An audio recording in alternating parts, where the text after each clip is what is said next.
Hi everybody, welcome to the Kentucky 4-H virtual experience.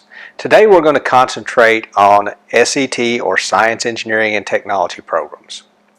My name is Torey Earle and I am an Extension Specialist for 4-H Youth Development with the University of Kentucky College of Agriculture, Food and Environment Cooperative Extension Service.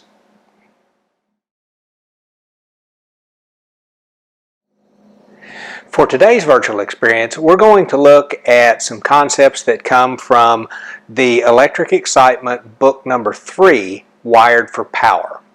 Now, these concepts are going to deal directly with a couple of state fair projects. One is the simple home circuit and one is the complex home or farm circuit. Simple circuit dealing with one light bulb, one single throw switch, and the complex circuit dealing with 2 three-way switches, a light bulb, and a receptacle. One of the biggest concerns from our judges at the state fair each year is actually properly wiring these circuits. Making sure the correct color wire is on the correct terminal of the outlet or the switch, making sure that the wires are stripped to the proper distance, making sure they are put around the screws in the correct way. So we're going to look at that today. I'm going to show you some examples of how to do that and hopefully walk you through the proper way to attach a wire to a receptacle and the proper methods for stripping the wire and getting the correct length of stripping on the wire. So let's get started with our activity.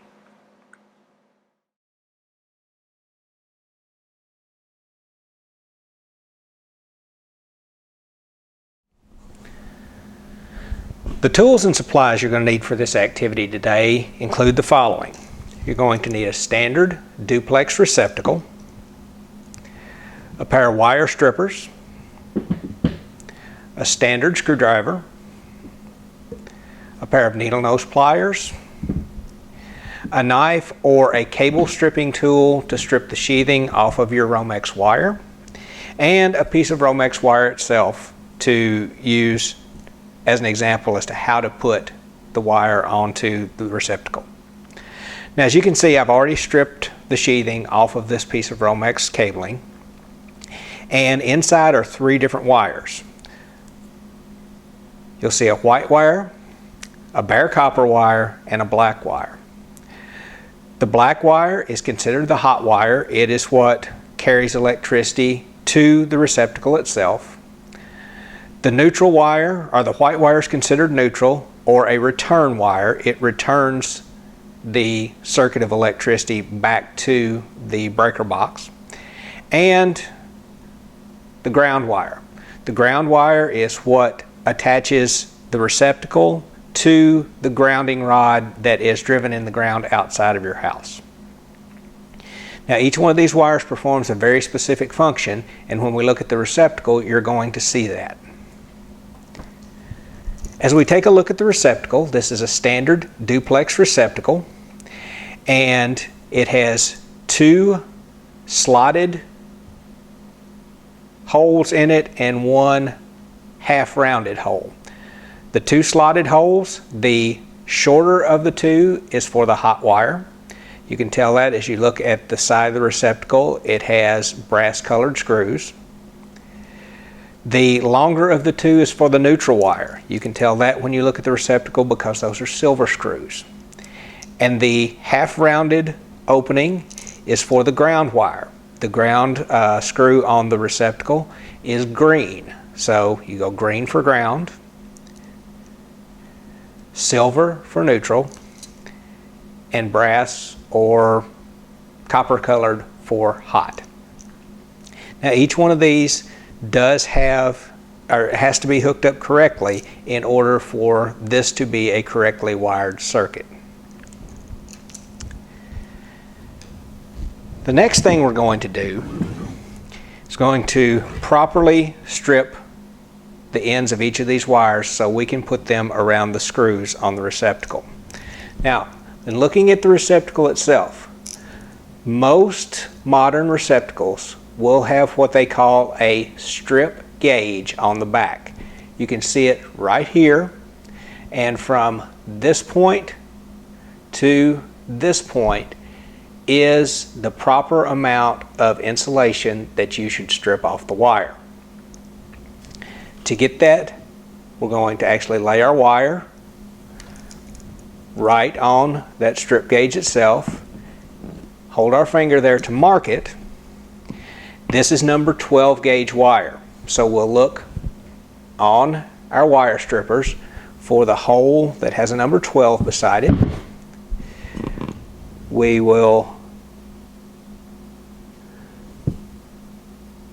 go to our marking place and turn, and push our insulation off.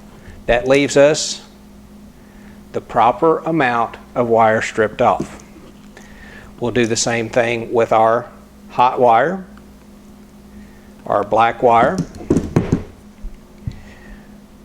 Go to our number 12, turn, and push our insulation off. And that gives us,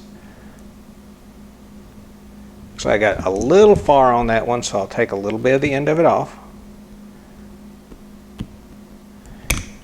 That way we get the proper amount of wire stripped. Now, each of these wires will go around a screw on the receptacle. And the key to this is when you put one of these wires on, you want the wire to be put around the receptacle in the same way that the screw will tighten it down. I'll show you why in just a second. But let's go with our neutral wire first. I'm going to take my needle nose pliers and I'm going to slowly bend a circle like this. It's going to look like that, like a little hook. And then I will put it around my screw.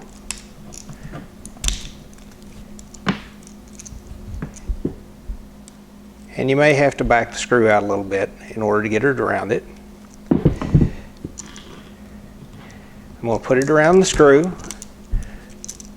And as you can see, there's no copper wire sticking out from under the screw on either side.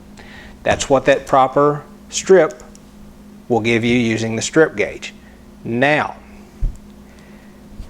key is I tighten my wire, and if you notice, the curve of the wire is going the same direction as the screw is tightening, and that pulls the wire down underneath the screw. If I went the other way with it, which I will show you that example, turn it over and I put the screw like that, as I would tighten it down, it actually pushes the wire out from under the screw. So you always want to make sure that you have the hook of your wire following the direction the screw tightens. I'm going to put that back on here and I'm going to tighten it down.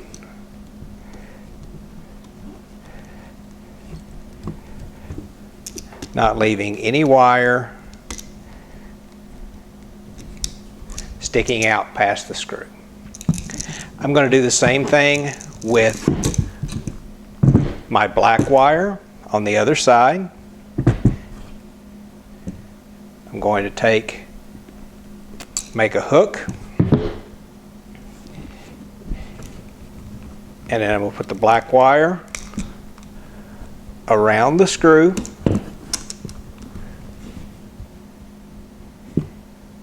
and tighten it down to where there is no wire sticking out from under the screw itself.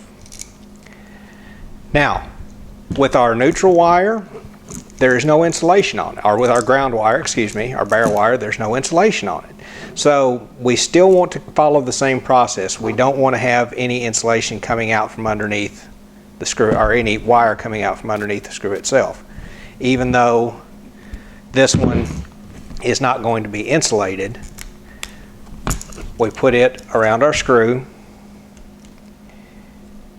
and we tighten it down with the wire going in the same direction as the screw itself. So that tightens everything down together. And that is basically what a properly wired duplex outlet should look like. The individuals who judge our electric projects at the Kentucky State Fair are professional electricians. They are usually employees from one of the electric cooperatives, and they donate their time each year to come and do this. They see mistakes like this all the time in people trying to save a little money by doing it themselves, or just not knowing the proper way to do things. So they want to make sure that as 4-Hers do their electric projects, that they know the proper way to do things and that they know the safety risks behind not doing things in the proper way. They're not trying to be mean about it. They're just trying to make sure that everybody stays safe and learns something while they're doing it. As you would do your 4-H electric projects, please make sure to work with, maybe even work with a local electrician to work on some of these more advanced projects that we do, like we just saw here with the wiring of a receptacle for the farm or home circuit category at the State Fair. Hope this helped, and hope this gives you some idea of some of the skills that you would need in order to have a successful State Fair project in the 4-H electricity project. Thank you for joining me today for the Kentucky 4-H virtual experience focused on science, engineering, and technology. For more information about the 4-H SET program, please check out your local University of Kentucky Cooperative Extension Service.